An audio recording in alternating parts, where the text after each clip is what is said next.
an engaged student is? One that isn't talking about the weekend? Has to go a little bit more than that, right? What are your thoughts?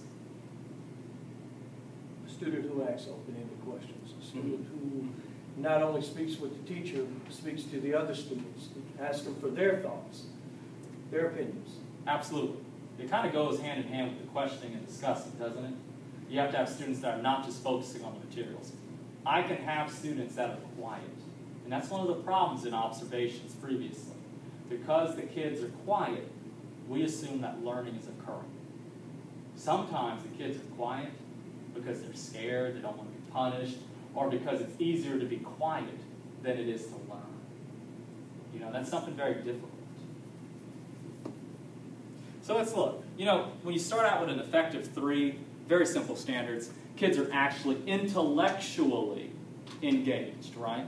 Not just that they're being quiet, they're actually interested in the subject. You can tell when kids are interested in the subject. They get that good student posture, right? They're kind of leaning forward, they're looking at the teacher, that sort of thing. But then I look, and I see things like pacing. If you go too fast, you're going to lose kids, right? If you go too slow, kids are going to tune out because they're bored. So something as subtle as pacing could be an effective part of this. And then notice and look at 4. Students are so engaged that they are actively volunteering information for you. How many times have I heard in chemistry, oh my gosh, is that what happens when so-and-so, right? Because that would cause this explosion.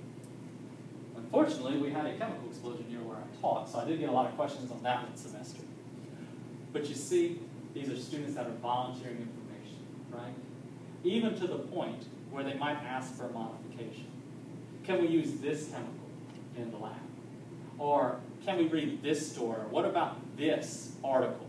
Or I heard this. Can we discuss that? And that gives you an opportunity to include it and kind of parlay it into the class reading.